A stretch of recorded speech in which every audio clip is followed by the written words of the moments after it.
TPP. How are you feeling this afternoon? Great, great. Let me get the salutations out of the way, and of course I must recognize my colleagues. I must recognize the Chief Secretary, who will be here shortly, and, he's here, I am told, the Deputy Chief Secretary, and my other colleagues of the executive, and of course, you who are here, the warriors who have stood by our side. I must salute you and let you know how happy we are to have all of you here with us this afternoon. And as was said by the chairperson, countryman running tongue these days. Yeah, countryman running tongue these days. But don't get no hurry. Tobago is one place. All are is one. But I want to tell you something this afternoon. You, this afternoon, you are part of history. I don't know if you understand that. You are part of history. Because today is a very historic day for the island of Tobago. We have a party that was formed by the people. The name and the symbol of the party was chosen by the people. So I want to tell you this afternoon, no man, his brother and his dog could take this party from us. Because this party was formed by the people, for the people. And it belongs to all of us. And I want to say something else to you. This party is about inclusivity. We want to embrace all of Tobago. Even those who are on the other side, they can repent their ways and join us at any time. We will welcome them with open arms.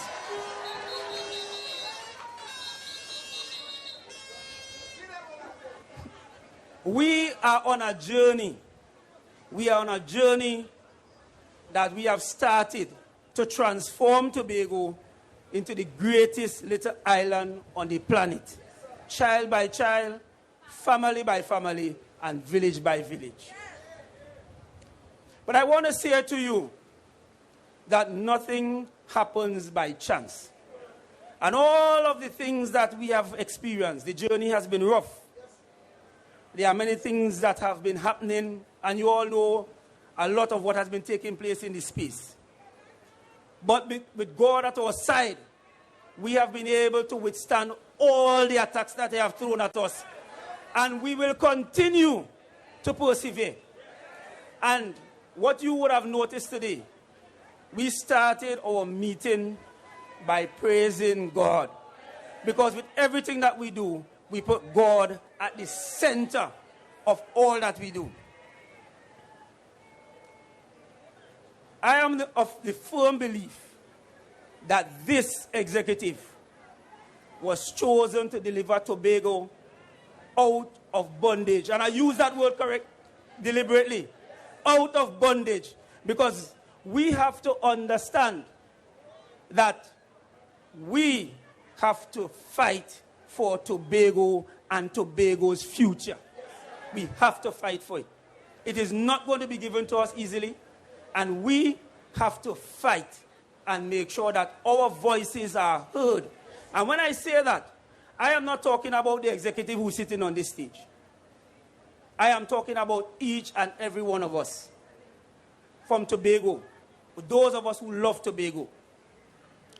I want to tell you something, and I'm going to share this with you publicly, because I think that you all are aware that this is the first time that I'm appearing on a political platform. And in Tutor, we used to say it's your maiden. So tonight is my maiden. But I want to say that nothing happens by chance. Because I was courted by numerous political entities before. And I always felt that I really will not get into politics because I had an opinion about politics and politicians. So I said, you know what?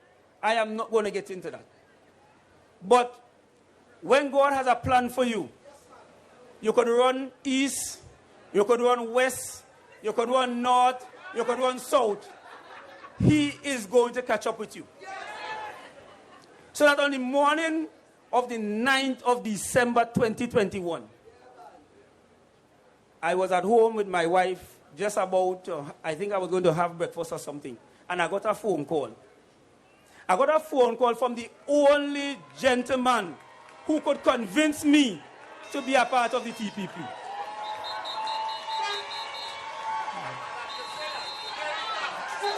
Well, let me pause to recognize the arrival of that gentleman.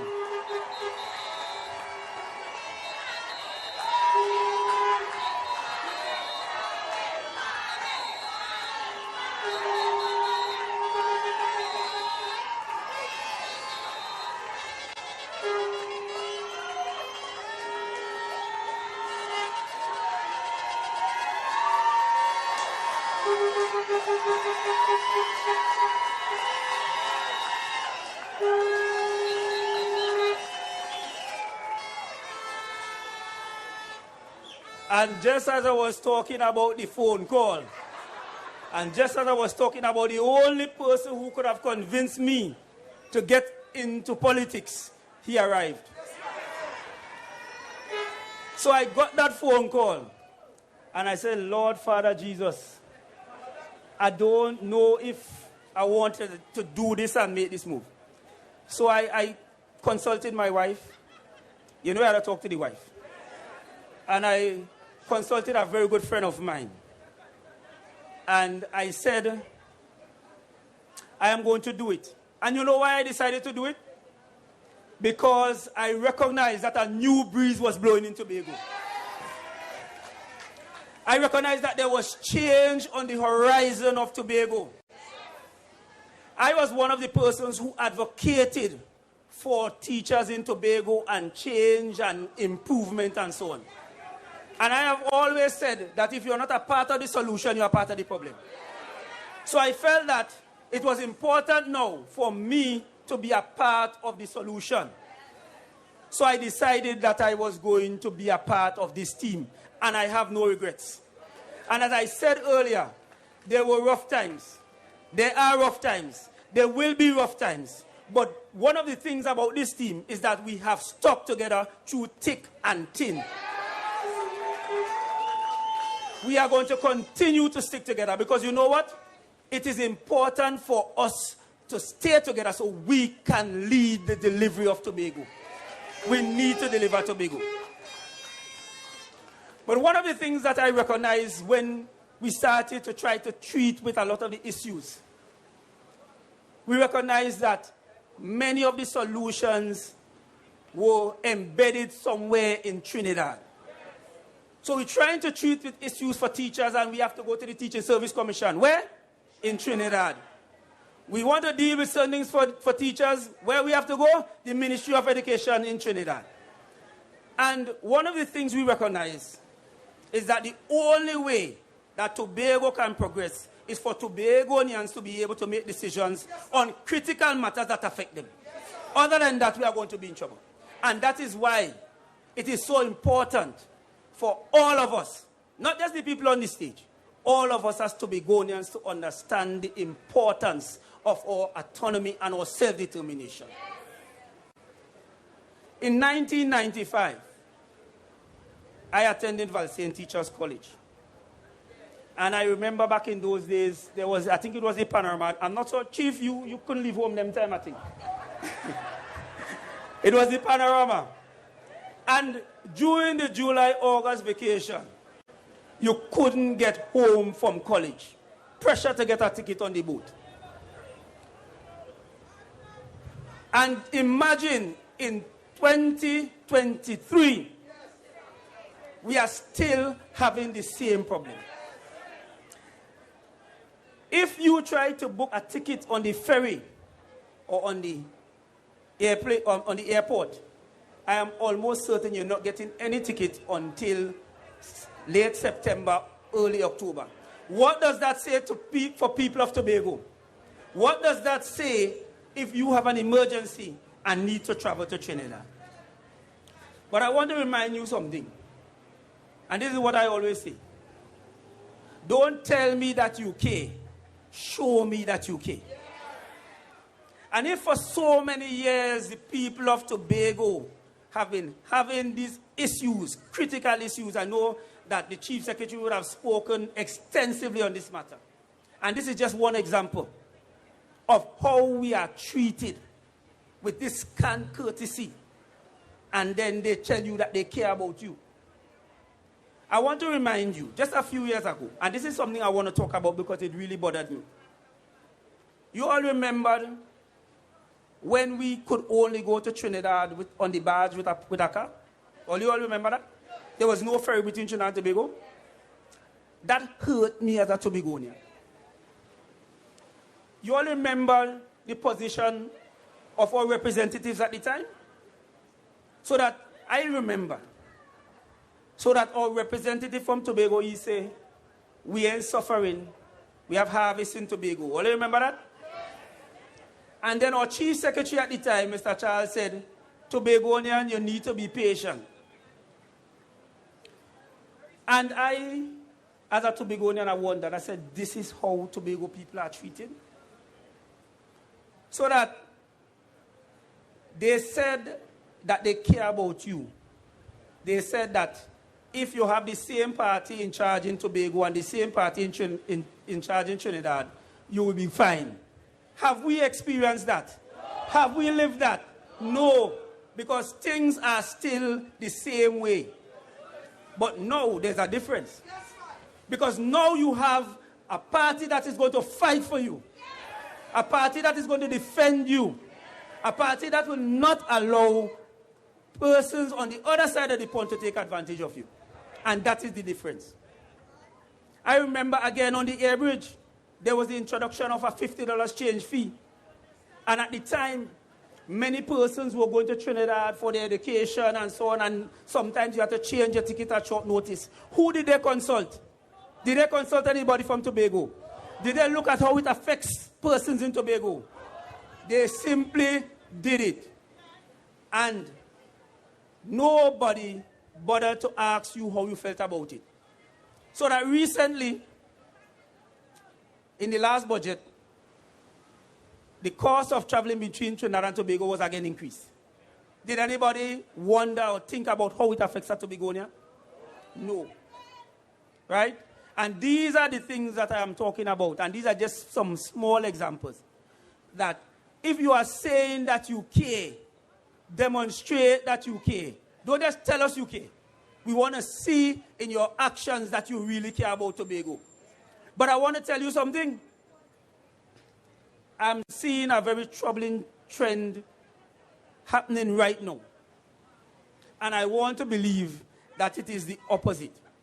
And I want to say this because I know that many of the persons in Tobago, those who are out of Tobago, they are listening.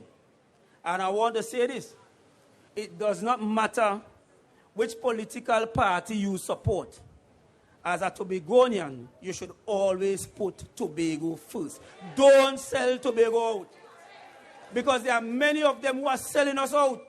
And they are selling us out for party. And I can say this, and I know that my Chief Secretary is listening to me. I am about Tobago first. Right? And that is part of the challenge that we are having now. Because we are seeing that licensing officers coming up from Trinidad. And they claim that they're coming in Tobago to look for stolen cars. Tell me, where in Tobago the stolen cars are? That is what they are saying. Now, I would think if you want to locate stolen cars, you try to intercept them before they reach here. You will let them come to Tobago and then you come looking for them over here. And I'm hearing from a certain high officer in the police service that these cars are being used to commit crimes in Tobago. Right? And all these excuses for these licensing officers to come over here and terrorize innocent Tobagonians. right? The point that I'm making is, we are not against the enforcement of the law, but we also recognize that there's a government in charge of Tobago. And if you want to come to Tobago to do certain things, then you must consult with the government of Tobago before you come.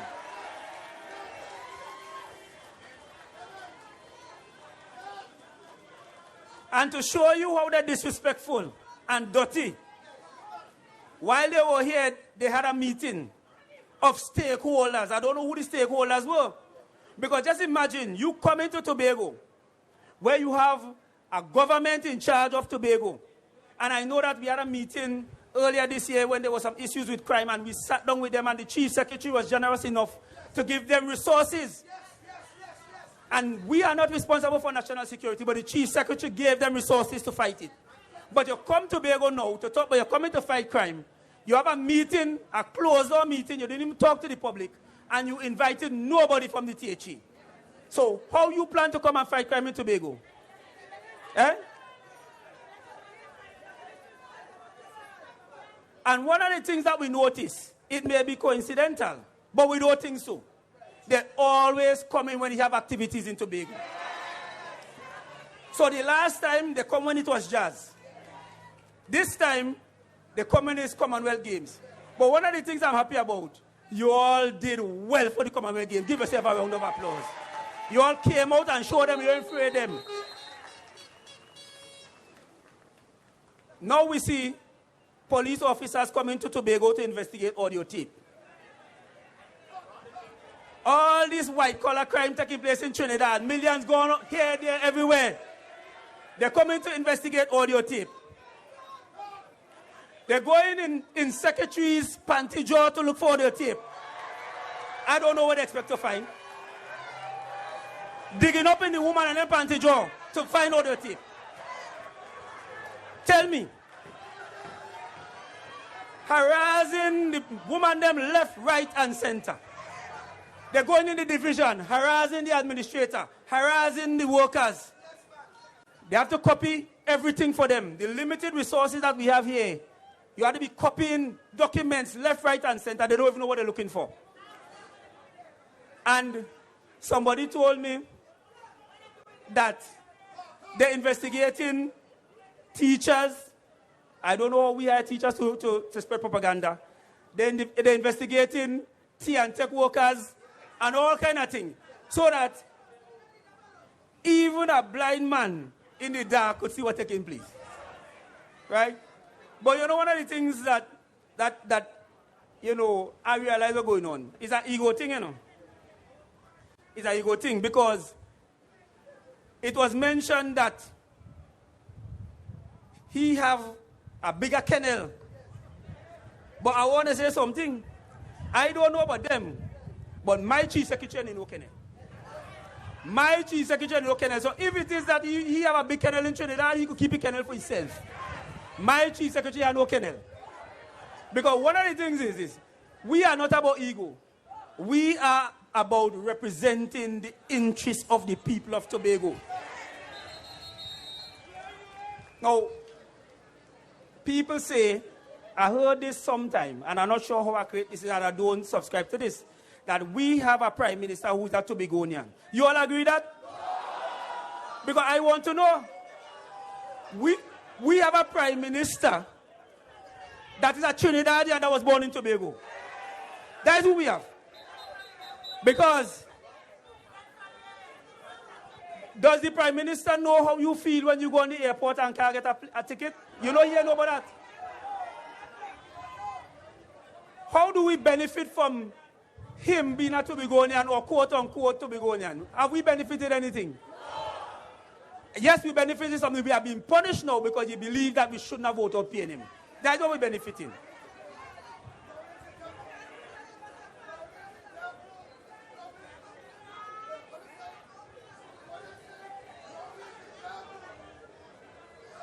One of the things I want you to be cognizant of, and I hope people will give me a little kudos when the time comes if I'm talking too long.